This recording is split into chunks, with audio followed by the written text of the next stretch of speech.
Тагата поради смртта на 39 лица во Италија е измешана со гнев како виталната инфраструктурна делница нарекувана ремек дело на инженерството едноставно се урна.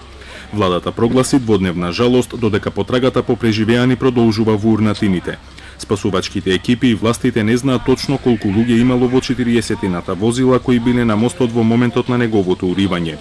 Неколку лица се уште се водат како исчезнати откако роднините пријавиле дека се наоѓале на мостот Моранди. Неговото име не е меѓу исчезнатите, не е меѓу болничките пациенти. Се уште не знаеме ништо. Се надевам дека е во оваа која сега пристигнува затоа што ми рекоа дека пронашле некого. Синоќа одговори на својот телефон. Го вклучи телефонот, па се надеваме дека тоа е добар знак.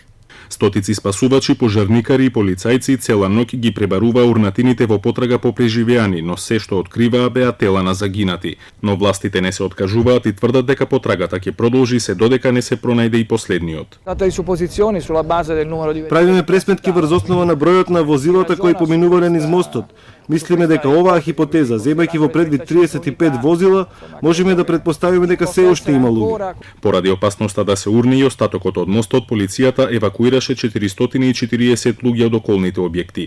Мостот Моранди е дел од автопатот А10 кој ја поврзува италијанската ривиера со пристаништата и продолжува кон јужниот брег на Франција. Во моментот на неговото уривање се спроведувала реконструкција и зајакнување на неговите столбови.